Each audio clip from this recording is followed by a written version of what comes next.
Rapunzel. Chapter 1. Once upon a time, there lived a carpenter and his wife. The only thing that they ever wanted was a child of their own. Finally, their wish came true. The wife was going to have a baby. From the second-floor window of their small house, the wife could see into the garden next door. There were such fine, fresh rows of plants and flowers there. But no one dared to go over the garden wall to see them up close. For the house next door belonged to a witch. One day the wife was looking down at the garden from her window.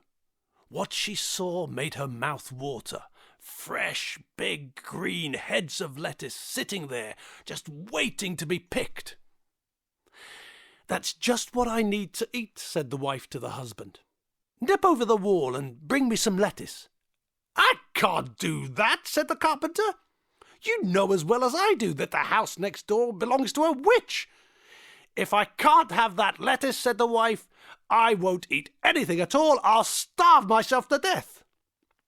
Well, given the situation, what could the carpenter do? Late that night, he climbed over the garden wall. With very quiet steps, he took one green head of lettuce. Creeping back, he climbed quietly back over the wall. His wife ate up the lettuce right away, but eating the lettuce only made her want more. If she couldn't have more lettuce, she said, there was nothing she would eat at all. So the next night, the carpenter climbed back over the garden wall. He picked up one more head of lettuce. All at once came a loud voice. "Stop! What do you think you're doing?" "I am just getting some lettuce for my wife," said the carpenter. "Thief! You're a thief!" yelled the witch. "You'll pay for this." "Please," said the carpenter, "my wife is going to have a baby. She saw your lettuce and wanted it so very much." "And I couldn't care less," shouted the witch. "Please, I'll do anything," said the carpenter. "Anything?" said the witch. "Yes," he said. "Fine," said the witch. "Here's the deal.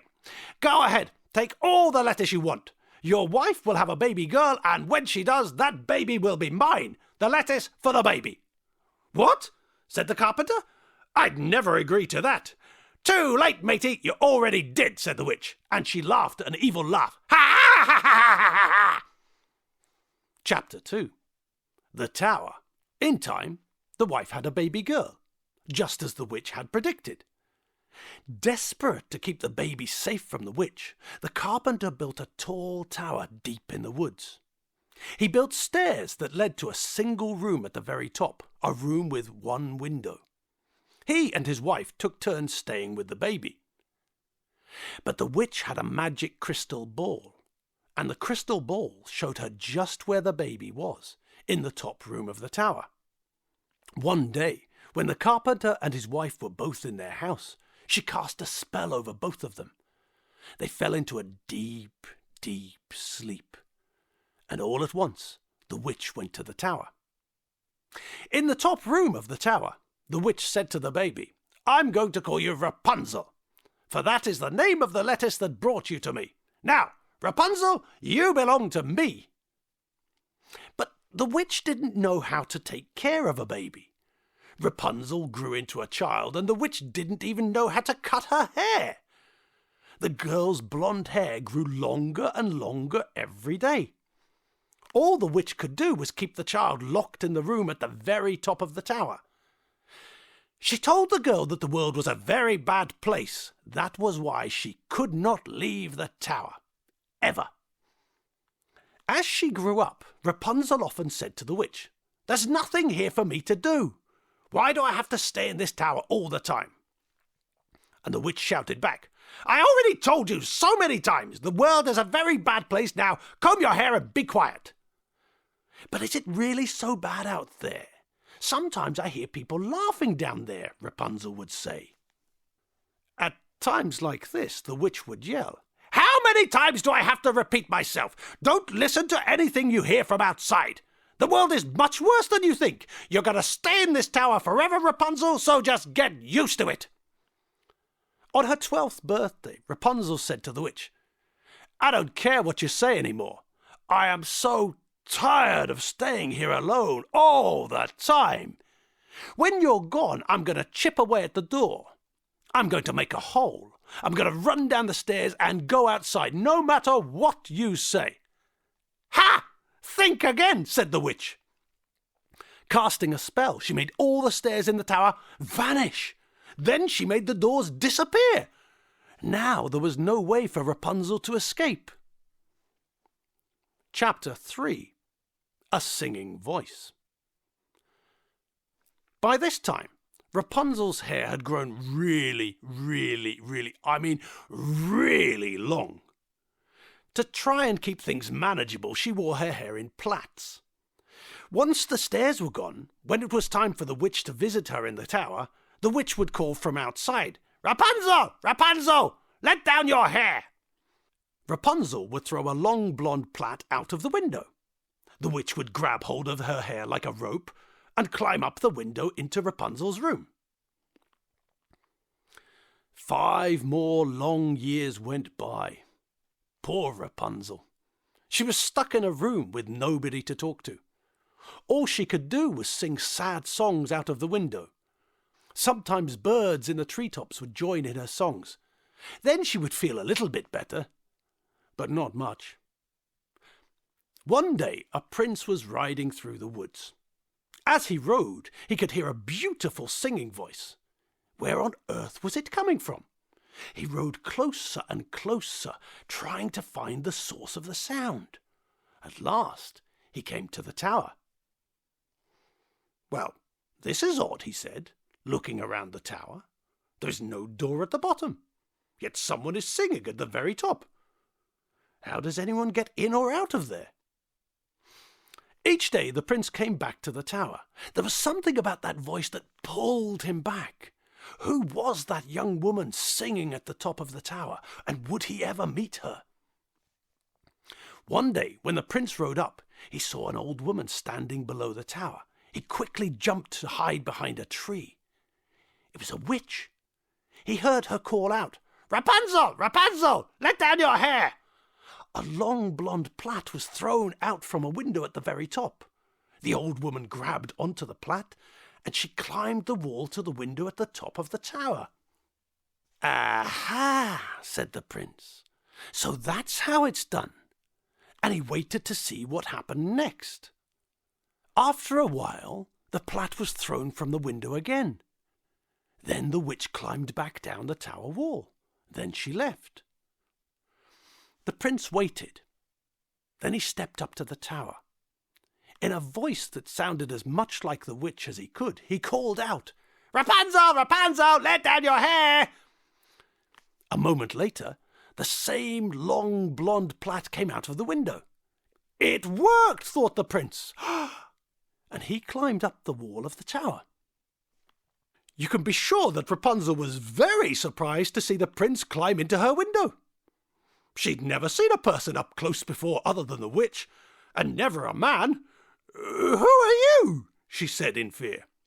"Don't be afraid. I'm not going to hurt you," said the prince. "I'm a friend." "But I don't know you," said Rapunzel. "I feel as if I know you," said the prince. "Since I have heard you sing songs from up here day after day after day. You have a beautiful voice, and I love it when the birds sing with you too." "Yes, I like that too," said Rapunzel. "It may be the only thing I like, since I must stay in this same old tower day after day my whole life long." Rapunzel told the prince about the witch. She told him that since the world was such a very bad place, she must always stay in the tower room. "But the world isn't as bad as she says," said the prince. He told Rapunzel about flowers and festivals, games and gardens. He told her about puppies and puddles, strawberries and secrets. Many hours went by. Finally, Rapunzel told the prince that he'd better go because the witch could come back at any time. "Very well," said the prince, "but I will be back tomorrow."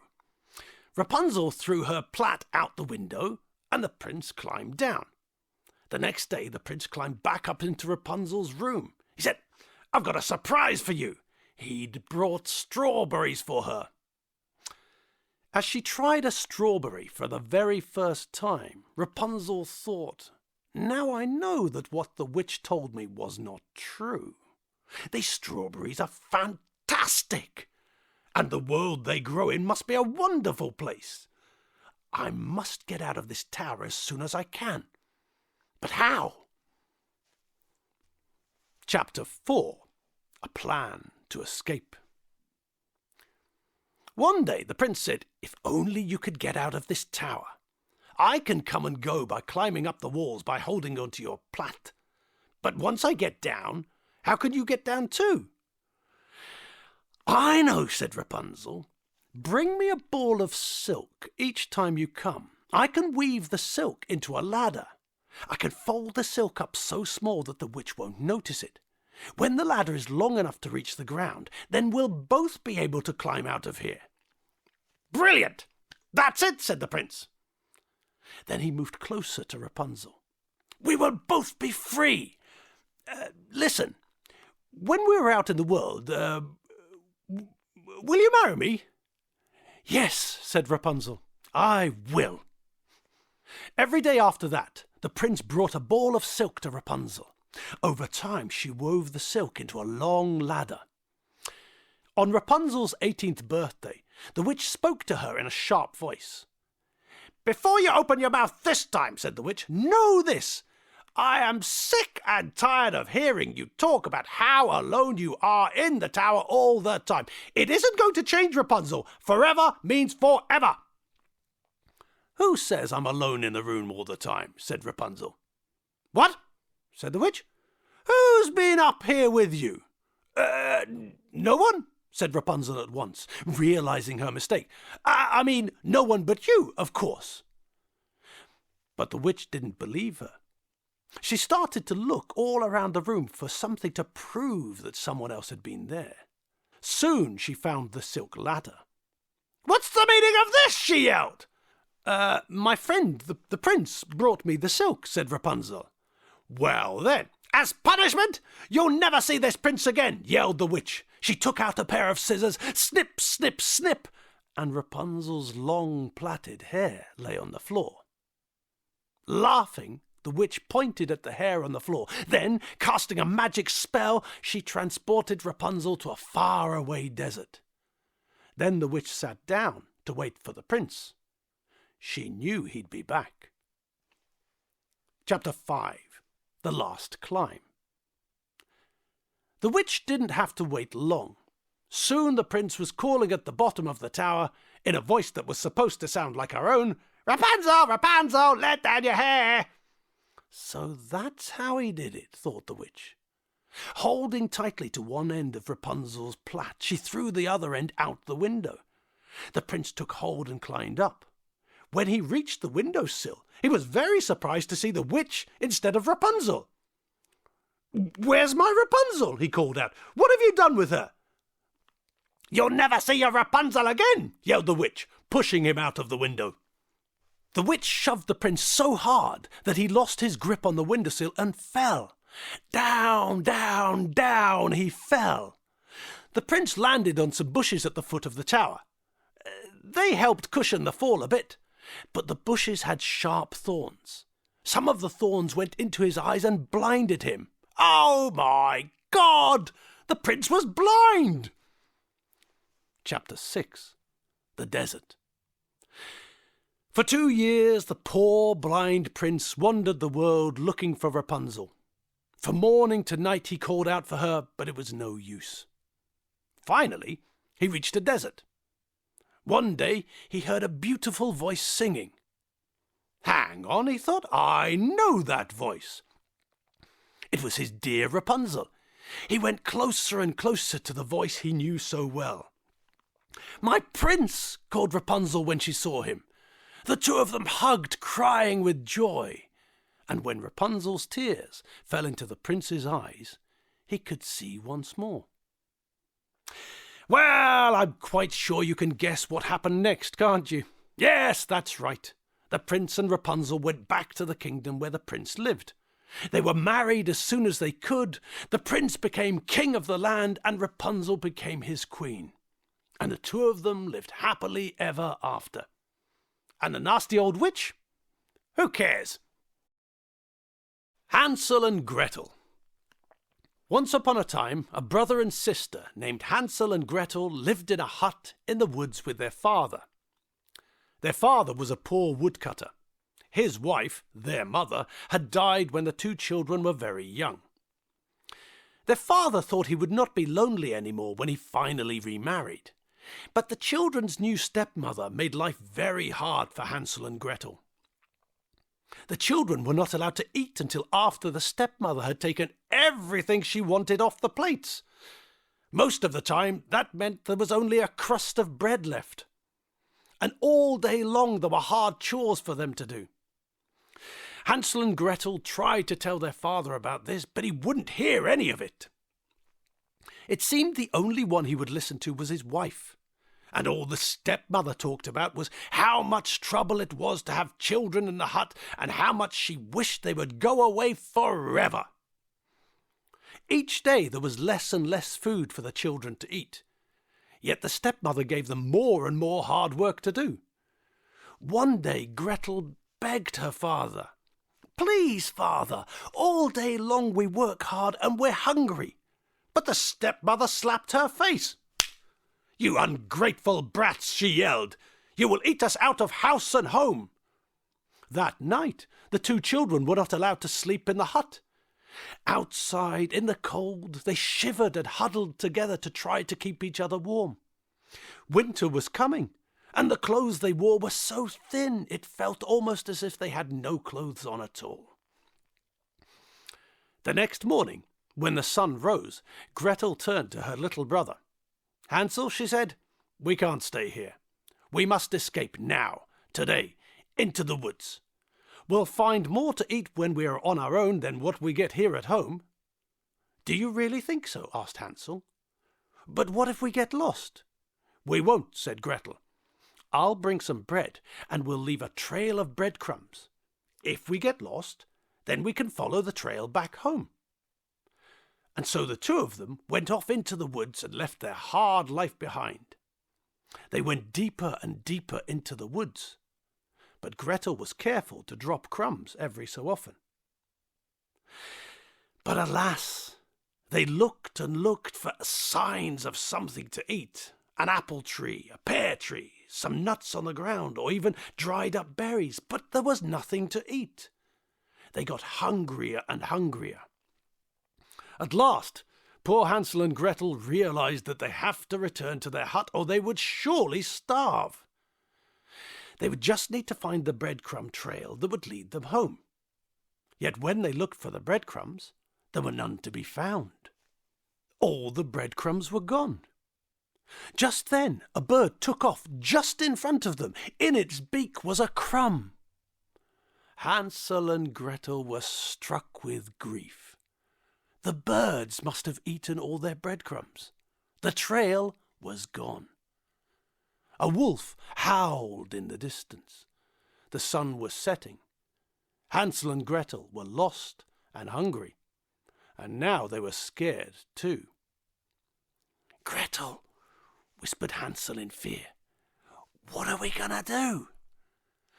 Gretel didn't know what to say. All she could do was hug her little brother. With each minute that passed, it got darker and darker. Again, a wolf howled in the distance. Suddenly, Gretel saw a small light shining in the distance. Could it be that someone had a hut this deep in the woods? "Come on, Hansel, let's check that hut out," said Gretel. "Maybe whoever lives there is kind and will take us in." The children ran as fast as they could towards the light. When they got closer, they couldn't believe their eyes. The light was coming from, get this, a little house made of gingerbread, cake, and icing. The whole house was built from sweets. "Gretel, we're saved!" Hansel cried out. Before Gretel could say, "I'm sure the owner won't mind if we have a little nibble," both of them were tucking into the gingerbread house like there was no tomorrow. Suddenly, there was a sharp voice. Nibble, nibble, like a mouse! Who is nibbling on my house?" Hansel and Gretel spun around. An old witch was staring at them. Gretel quickly swallowed a mouthful of icing and curtsied. "If you please, ma'am," she said, as sweetly as she could, "we mean no harm. We were starving, and there was so much to eat on your house." "That's right! My house! Mine, mine, mine! My gingerbread house! My icing! My cake! My sweets!" snapped the witch. Then, in a softer tone, the witch said, "Well, well, if you're still starving, come inside and I'll get you something to eat." Hansel and Gretel looked at each other in delight. They skipped into the witch's hut. The witch made them a fine meal of soup and bread. As they soaked up the last of the soup with the last of the bread and looked around the hut, what the brother and sister saw sent an icy chill down their spines. Piles and piles of bones were stacked in the corners of the room. But even though they were very scared, they were more tired than scared, and soon both of them were fast asleep. The next morning, when they awoke, Hansel discovered that he'd been locked inside a cage. The witch screeched at Gretel, "That's where your brother will stay until he's ready. Every day I'll fatten him up, and soon he'll make me a fine dinner." She cackled horribly, rubbing her hands with glee. "Until that time," she said sharply to Gretel, "you're going to do everything I tell you to." And so that's what happened. Hansel was well fed, and Gretel worked hard all day doing chores for the witch. Each morning the witch said to Hansel, "Poke your finger out through the bars so I can feel how plump you are getting." Hansel held out his finger as he was told. The witch smiled when she felt how plump he was getting. "Gretel," Hansel whispered in fear, "what are we going to do? Soon I will be plump enough and the witch will eat me." His sister wished she had a plan, but she couldn't think of anything. One night, when the witch was sleeping, Gretel had an idea. She picked up a bone from one of the piles on the floor and woke her brother up. "Hansel," she said, "the next time the witch asks you to poke your finger through the bars, poke this out instead. The witch's eyes aren't that good. She won't see that it's a bone." The next morning he did just that. Said the witch, feeling the bone and thinking it was the boy's finger. "This is going to take longer than I thought." At least I've bought us some more time, Gretel thought. But she still couldn't think of a plan to escape. Each morning, when the witch said, "Poke your finger out, boy," Hansel held out the thin bone, and the witch muttered that he wasn't fat enough to eat. Weeks passed, and the witch couldn't understand how Hansel wasn't getting fatter.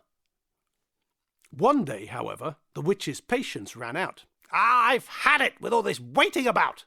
I'm not going to wait another day. This boy will be my dinner tonight, no matter how skinny he is." The witch ordered Gretel to start the fire in the oven at once. The witch insisted that the oven had to be very, very hot.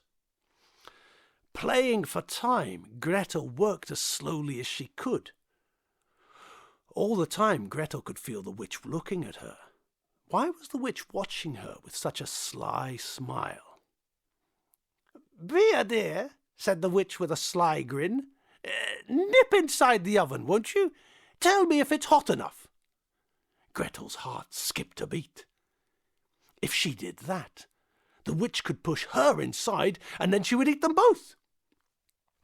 Turning to face the witch, she said, "I'm not sure how to tell when the oven's hot enough." "Don't be such a nincompoop," said the witch. "Nothing could be easier. All you have to do is pop inside and then you'll feel if it's hot enough. It's very simple." Said Gretel slowly, "I still don't really get it. Couldn't you just show me how to do it? I don't want to make a mess of things and ruin your meal." "Stupid girl! Ninny! Biscuit brain! Half-wit!" snapped the witch. "Oh, get out of the way. I'll do it myself." Muttering and grumbling, she bent down and leant inside the oven. Quickly, Gretel shoved her inside and slammed the door shut. "Gretel!" Hansel cried out. "You've saved us! Now get me out of here!" Gretel thought fast. Where did the witch keep the key to the cage? She searched the house and finally found the key, hidden inside a vase. There was something else in the vase, a bag of some sort, but first things first. Gretel unlocked the cage and helped Hansel out. Only then did she go back and check what was in the vase. When she fished out and opened the bag, she couldn't believe her eyes. The bag was full of jewels and precious stones. Hansel and Gretel filled their pockets with the jewels and ran outside as fast as they could. In the sunshine, they soon found a small path and followed it. The small path led to a wider path, which led to a road. The children waited by the roadside for someone to come along. After a while, a man on a horse rode along. Waving at him, Hansel and Gretel begged him to stop. When the horseman stopped, the children offered him a small precious stone as payment if he would take them home. When they reached their home, they opened the door and saw their father sitting inside. When their father saw them, he jumped with joy. He explained that he'd been worried sick since they'd left. Their father told them how he'd wandered the forest every day looking for them, calling to them, but had heard and seen nothing. Hansel and Gretel's father also explained that their stepmother had died soon after the children had left, and so things could go back to normal. Rich beyond their wildest dreams, the father and his two children were now able to live happily, in luxury, in their little hut in the woods. The end. The Sword in the Stone. Once upon a time, a long, long time ago in England, a wise and just king ruled the land. His name was King Uther. Times were good and the people lived well. King Uther needed a magician at court, and he chose the famous Merlin the Magician. Merlin could see into the future, and he knew that those good days were not going to last. King Uther and his wife, Queen Guinevere, had a child, a baby son. At a castle party to celebrate the royal birth, Merlin the Magician took the king to one side. He said, "Sire, there is something you should know. Soon a great darkness will fall over this land. Your child is in great danger. Let me take the baby far away. I will keep him out of harm's way." "Merlin," said the king in surprise, "you're a great magician, and you're my friend. But you should know that there's no way we would ever let anyone take our child away." Sadly, however, soon after the child's birth, the queen died. Not long after that, King Uther was killed in battle. That very night, Merlin rushed into the castle and took the child away. The next morning, the royal nurse went into the nursery. Alas, all she found was an empty crib. Panicking, the nurse, the nobles and servants looked everywhere, but the baby was gone. For years, there was no king to sit on the throne, no king to set the laws. Men of high rank fought each other to be king. Darkness fell over the land. Robbers and bands of wild men ruled the streets of London. Evil men broke into houses and took what they wanted, willy-nilly. Travellers on the roads were attacked and robbed. A lot of people in England lived in fear. Yet far away there was a quiet place where things were better. A good knight, Sir Ector, lived in peace with his two sons. His first son was named Kay. His younger son, Arthur, had been adopted as a baby. Years before, a stranger had come to Sir Ector with a baby. He asked if Sir Ector would raise the child. The old knight happily took the baby in his arms, glad for a second child. He named the baby Arthur and raised the child as his own. When Arthur was 10 years old, the same stranger returned to Sir Ector's home. He could read and write, and so Sir Ector hired him to teach his two sons. Kay would never sit still for the lessons, and then he stopped coming at all. But Arthur listened with eyes wide open. He learned everything he could. I bet you've guessed by now who that stranger was. Yes, that's right. It was none other than Merlin the Magician. At the end of each day, when Arthur finished his chores, that was time for the lessons. Merlin would sit with Arthur for hours and hours and teach him all about the world. Arthur was a thin lad, not strong like his big brother Kay. But Merlin said not to worry about that. He said what mattered most was to have a heart that was big and strong. Merlin saw how the birds, foxes, and deers followed Arthur. He could see that the boy had a very big and strong heart. By the time Arthur was 16, his brother Kay had become a knight. He was now called Sir Kay. Arthur loved nothing more than to serve his brother as a squire.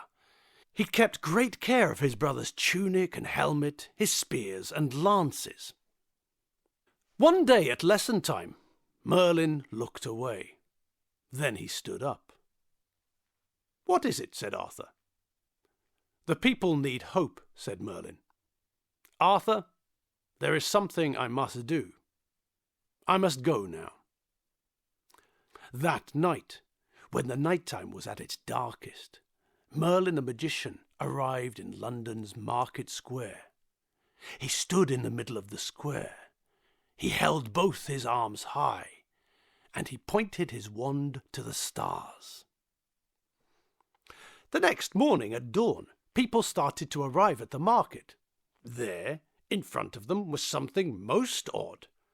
A block of white marble stood in the middle of the town square. Resting on the block was a giant stone the size of a very large rock. And at the very top of the stone there was a golden sword handle and a few inches of the blade shining in the sun. Yet this was most odd. The rest of the blade was buried deep in the stone, and none of this had been there the day before. What's more, these words could be seen written at the top of the blade. "Whoever pulls this sword from this stone is the true King of England." As soon as the crowd saw the message, men queued up and jumped onto the white marble block. One after another they gave the sword a yank. Each tried and tried, but the sword was stuck fast. It would not move. One of the men said gloomily, "There is no man alive who could pull out that sword." "We'll see about that," said a voice from the crowd. The Duke of Cornwall, dressed in silks and ribbons, stepped up to the white marble block. Hear ye, he said. "I call for a tournament to be held 1 month from today. Knights from anywhere and everywhere in England are invited to come. There will be contests and prizes and a grand feast for all." Then the Duke said to his wife, the Duchess, "If I know men, this tournament will draw the strongest, finest knights in all of England." The Duchess replied, "Good idea, my dear. All we need is one knight who is so strong he can pull that sword from the stone. Then we'll have a king again, at last." The people danced and cheered. At last there was something to feel happy about. News of the tournament travelled fast, from castle to village to every far corner of the land. At last word even reached the faraway home of Sir Ector. Sir Kay heard the news when he was polishing his helmet. "Arthur!" he called out. Arthur was once again by the woods, feeding birds from his hand. He set down a pile of seeds for the birds and another pile for the squirrels. Then he ran fast to see his brother. "There you are," said Kay. "There will be a tournament in London. We must set out at once." What great news! Arthur had never been more than a few miles from home. He would be the best squire ever for his brother. Arthur rang back to the house. In the courtyard, his father was already getting the horses ready. Sir Ector and his 2 sons rode through London on their way to the tournament. Riding through the market square, something shiny glinted in the sun. "That sword looks like it goes right into that stone," said Arthur. "But how can that be? That's impossible. But why were guards standing all around it?"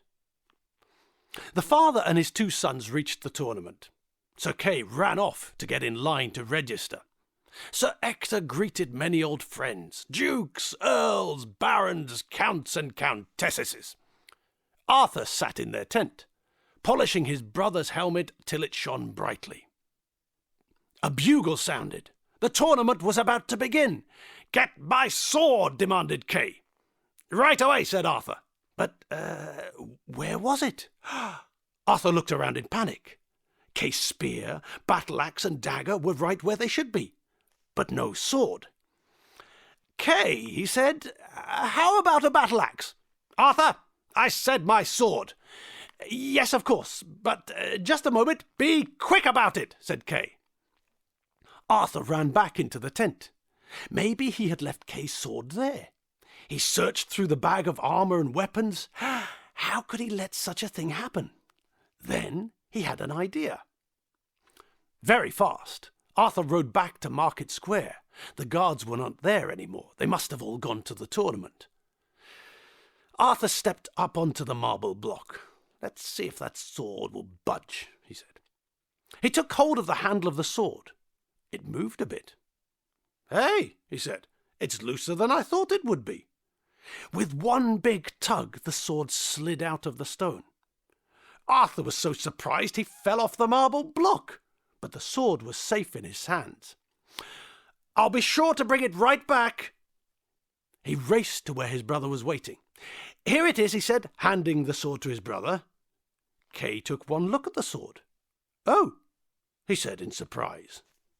"What is it?" said Arthur, but his brother was gone. Soon after, he heard his brother's voice outside the tent.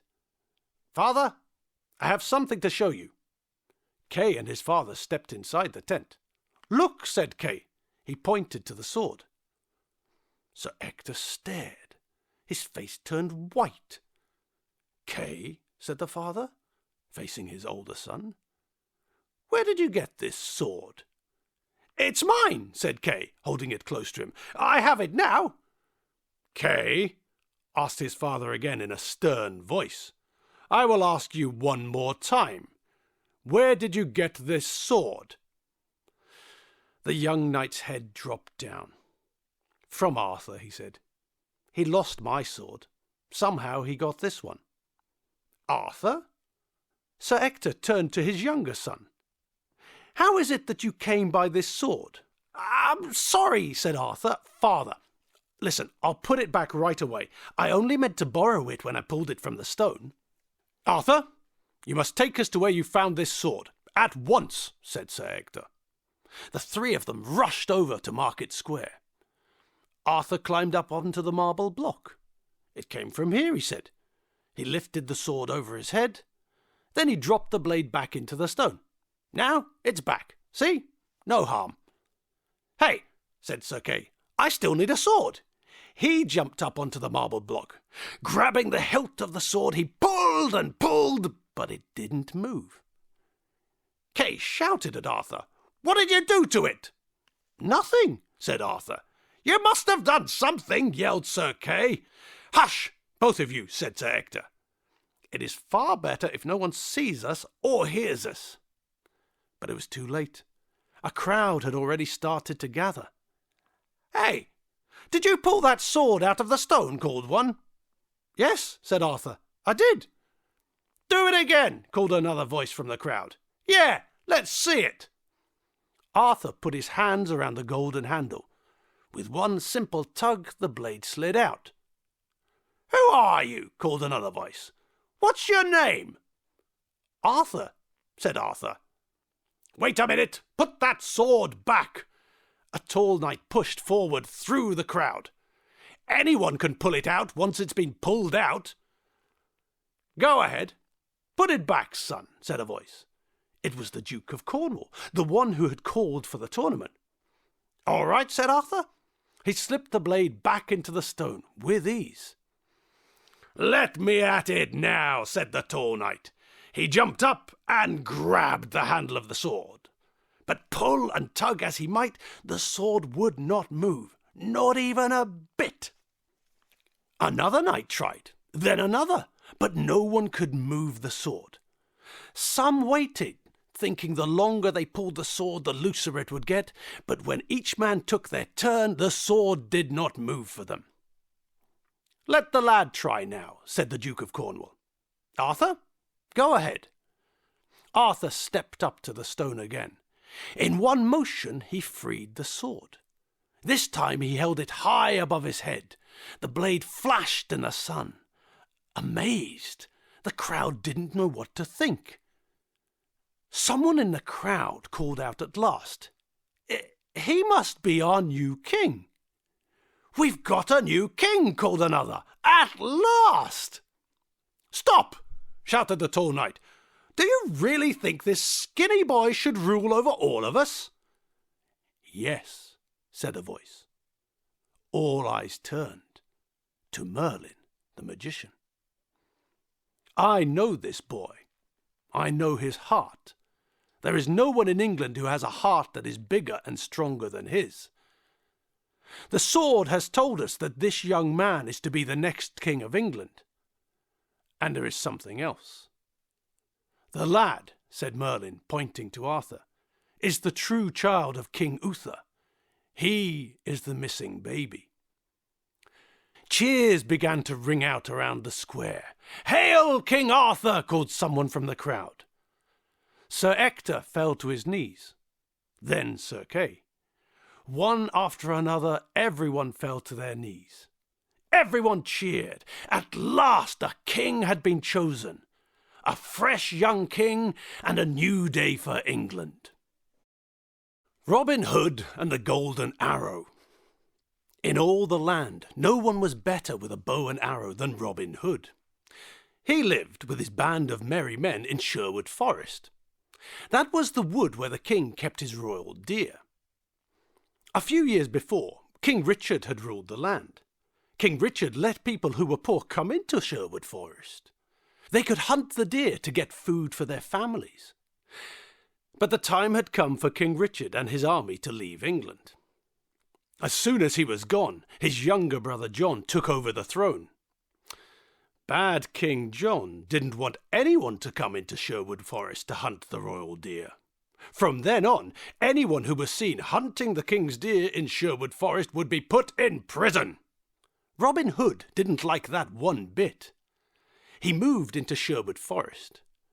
Dressed in green from his cap to his boots, the trees of Sherwood Forest could hide him as he hunted the king's deer.